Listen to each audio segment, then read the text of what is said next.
अस्सलाम वालेकुम students, welcome back to the channel. उम्मीद है आप सब लोग खैरियत से होंगे।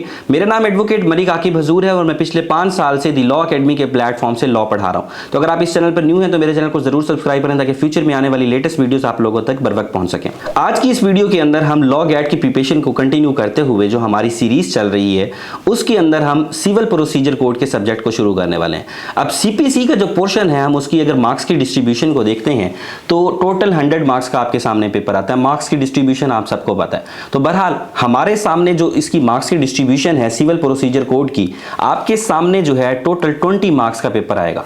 तो 100 मार्क्स का टोटल पेपर होता है, 20 नंबर का पेपर जो है वो सिविल प्रोसीजर कोड का आता है। तो जितने भी लोग हैं, अगर आप यूट्यूब के ऊपर देखेंगे या किसी भी आप सीनियर से पूछेंगे कि मुझे अपनी लॉ गैट की प्रिपरेशन करनी है तो मैं कौन से सब्जेक्ट की पहले प्रिपरेशन करूं, तो हर कोई आपको यही कहेगा कि पहले लीगल एथिक्स करो, उसके बाद आपने सिविल प्रोसीजर कोड करना है, फिर आपने क्यूएसओ करना है, उसके बाद बाकी सब्जेक्ट्स की तरफ आपने मूव करना है। क्योंकि जब ये आप 3 सब्जेक्ट्स कर लेते हैं, 3 सब्जेक्ट्स करने के बाद आपकी 50 मार्क्स की प्रिपरेशन हो जाती है।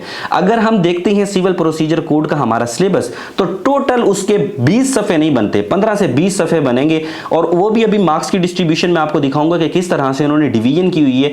अगर आप उसकी तैयारी करते हैं तो आप एक दिन के अंदर अपनी सिविल प्रोसीजर कोड की प्रिपरेशन कर सकते हैं। हाँ, अगर आपने उसकी रिवीजन करनी है, डिफरेंट एमसीक्यूज को टेस्ट करना है, अपनी इवैल्यूएशन करते रहना है, तो वो तो फिर आप एग्जाम जिस दिन तक आपका एग्जाम नहीं हो सकता तब तक आप इसको करते रहें। तो बहरहाल हम अपनी आज की सीरीज को कंटिन्यू करते हुए सिविल प्रोसीजर कोड का जो पोर्शन है 20 मार्क्स का हम उसको कवर करेंगे। इससे पहले लीगल एथिक्स का जो पोर्शन है वो मैं कवर करा चुका हूं कंप्लीट। आपके साथ लीगल एथिक्स की 10 मार्क्स की वीडियो जो है मैंने बनाई हुई है।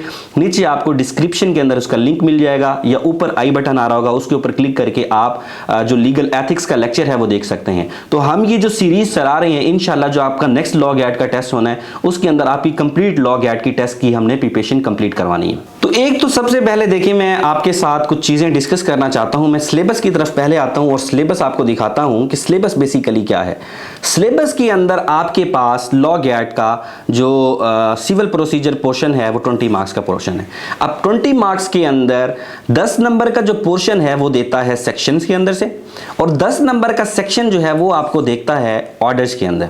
तो हमारे पास बहुत ही लिमिटेड सा सिलेबस है, उस लिमिटेड से सिलेबस के अंदर हमने कवर करना है। अगर ये आप सेक्शंस देखते हैं टोटल तो 24 हमारे पास सेक्शंस बनते हैं, 24 में से 10 एमसीक्यूज जो है आ जाते हैं। अगर आप सिंसियरली अपनी लॉ गैट की प्रिपरेशन कर रहे हैं तो अभी तक जितने लॉ गैट के पास पेपर्स हो चुके हैं तो उन पास पेपर्स के जो क्वेश्चंस होंगे सिविल प्रोसीजर कोड के, क्योंकि ये 20 नंबर का आता है, आप उसको कवर करते हैं तो ये सारा का सारा पोर्शन आपका पास पेपर से भी कवर हो सकता है। आपको फिर आइडिया भी हो जाएगा कि कौन से टॉपिक ज्यादा इंपॉर्टेंट है। ये फॉर एग्जांपल हमारे सामने अभी ये बहुत ही लिमिटेड सा सिलेबस है, मगर इस लिमिटेड से सिलेबस के अंदर भी आपने अगर इसकी मार्क्स की डिस्ट्रीब्यूशन करना चाहें, देखना चाहें कौन सा इंपॉर्टेंट एरिया है, कौन सा इंपॉर्टेंट नहीं है, वो आप इसकी डिस्ट्रीब्यूशन कर सकते हैं। बहरहाल 10 नंबर का सेक्शन वाले सेक्शन में से जो है पेपर बनता है, 10 नंबर का ऑर्डर्स में से बनता है। तो ये टोटल जो है 24 सेक्शंस बनते हैं। अगर हम ऑर्डर्स को देखते हैं, ऑर्डर हमारे पास जो है वो 5 और 6 7 8 हमारे पास ये बल्कि 4, हाँ, हमारे पास 8 ऑर्डर्स हैं और 24 सेक्शंस हैं। अब ये ऑर्डर कौन कौन से हैं? एक पार्टीज टू द सूट है, ऑर्डर 1 है, फिर प्लीडिंग, ऑर्डर 6 है, प्लेंट 7, इस तरह के ये हमारे सामने मैंने आपके सामने लिख भी दिए। तो ये लिमिटेड सा सिलेबस है। अगर सिविल प्रोसीजर कोड आप लोग यूनिवर्सिटीज़ के अंदर, कॉलेजेस के अंदर पढ़ कर रहे हैं, फॉर एग्जांपल अगर आप नहीं पढ़ के आए या आपने अभी उधर डिफरेंट बार्स के अंदर प्रैक्टिस के लिए जाना है, तो आपके सामने सिविल प्रोसीजर कोड बेसिकली है क्या, सिविल मुकदमात जो है वो किस तरह से चलते हैं, तो ये मैंने आपके सामने जो है स्क्रीन के ऊपर शो किया हुआ है। आप सिंपल एक बार इसके ऊपर नज़र दौड़ाएंगे और देखेंगे कि सिविल प्रोसीजर या सिविल मुकदमा कोई भी अदालत के अंदर होता है तो उसके अंदर क्या प्रोसीजर होता है। तो बेसिकली सबसे पहले तो आपने डिफरेंशिएट करना ना, सिविल प्रोसीजर कोड क्या है, क्रिमिनल प्रोसीजर कोड क्या है। तो अगर आपको पता, देखें कोई भी आप गए हैं मुकदमेबाजी के लिए, मुकदमे के लिए जब आप जाते हैं, कोई भी ऐसा मैटर जिसके अंदर आप एफआईआर नहीं कटवा सकते वो सिविल प्रोसीजर कोड के अंदर डील होगा। तकरीबन सारे के सारे जो है वो सिविल प्रोसीजर कोड के अंदर डील होंगे। अब प्रोसीजर के अंदर क्या आ जाता है, अगर आपने कोई भी सुना हो, कोई भी केस अपने जहन के अंदर इमेजिन कर लें लें तो सबसे पहले क्या किया जाता है, सबसे पहले आप अदालत के अंदर जाते हैं, वकील साहब से मिलते हैं, वकील साहब को कहते हैं मैं केस करना चाहता हूं, वकील साहब कहते हैं ठीक है मैं आपका केस दायर कर देता हूं। जब वो केस आपका दायर कर देता है वो प्लेंट उसने वहां पर फाइल करता है।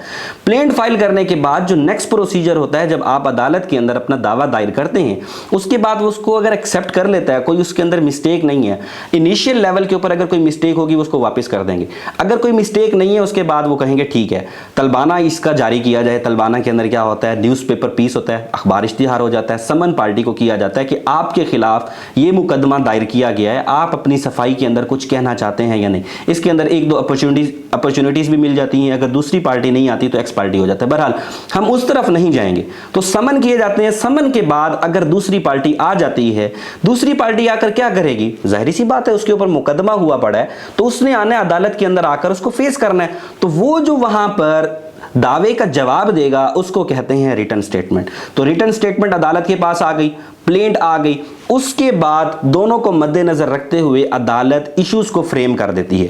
अदालत कि भाई आपने फॉर एग्जांपल एक शख्स वहां पर गया हुआ है, एक औरत वहां पर गई हुई है अदालत के अंदर, वो कहती है मुझे ये इस शख्स ने तलाक दे दी है और मेरा हक महर नहीं है, तो वो उसको कहे, अगर रिटन स्टेटमेंट इसके ऊपर क्या आ सकती है, वो कहेगा मैंने हक महर दे दी है। तो अदालत यहां पर इश्यूज को फ्रेम करेगी कि आया इसका वहां पर ये इस कोर्ट के अंदर दावा दायर कर सकते हैं या नहीं, आया कि इसको हक महर पहले मिला है या नहीं, आया कि इसको रेमेडी देनी है या नहीं। तो ये इश्यूज फ्रेम हो गए। इश्यूज फ्रेम होने के बाद वो कहेंगे कि आप एविडेंस रिकॉर्ड कराएं। अब एविडेंस हमारे पास दो तरह की है, यहां पर एक ओरल आ सकती है एविडेंस, दूसरा हमारे पास डॉक्यूमेंट्री आ सकती है।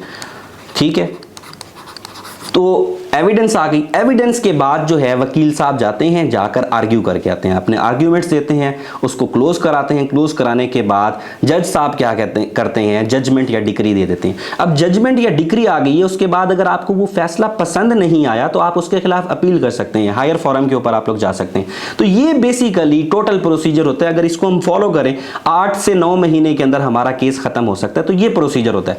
अब अगर हम देखते हैं कि हमारे पास यहां पर जो सिलेबस मौजूद है, सिलेबस के अंदर हम क्या कर रहे हैं, सबसे पहले हम जो है यहां पर जा रहे हैं, हम पार्टीज कौन सी हो सकती हैं हमने ये देखना है ना। आप केस दायर करने जा रहे हैं, मेरा एक औरत जो है अपने हस्बैंड के खिलाफ उसने केस करना है मगर उसके भाई के ऊपर कर रही है, ऐसा हो सकता है पॉसिबल। तो सबसे पहले ये ऑर्डर 1 के अंदर बताया गया कि पार्टीज कौन सी होंगी सूट के अंदर। उसके बाद प्लीडिंग क्या होती है, प्लीडिंग के अंदर ये दोनों आ जाती हैं, प्लेंट भी आ जाती है, रिटन स्टेटमेंट भी आ जाती है। अगर कोई पार्टी जो है वो नहीं आती, अपेयर होती है, तब प्रोसीजर क्या होगा, अगर अपेयर नहीं होती तब प्रोसीजर क्या होगा, ऑर्डर 9 इसके बारे में। अगर आपका कोई ऐसा राइट है कि अगर आपको अदालत फौरन जो है रिलीफ नहीं प्रोवाइड करती, रिलीफ फौरन आपको कैसे चाहिए होगा, आपको स्टे चाहिए होगा, उसको इंजंक्शन कहते हैं, ऑर्डर 39 उसको डील करता है। तो ये ऑर्डर 39, ये सारी वो चीजें हैं जो इंपॉर्टेंट हैं प्रैक्टिकल लाइफ के अंदर, आपने जाकर इनको फॉलो करना है। तो सिविल प्रोसीजर कोड के अंदर या सिविल प्रैक्टिस के अंदर सारी क्या चीजें चलती हैं वो मैंने आप लोगों के साथ डिस्कस कर लिया है। अब ये वीडियोस जो है हम वन बाय वन जो है हम इसको कवर करेंगे।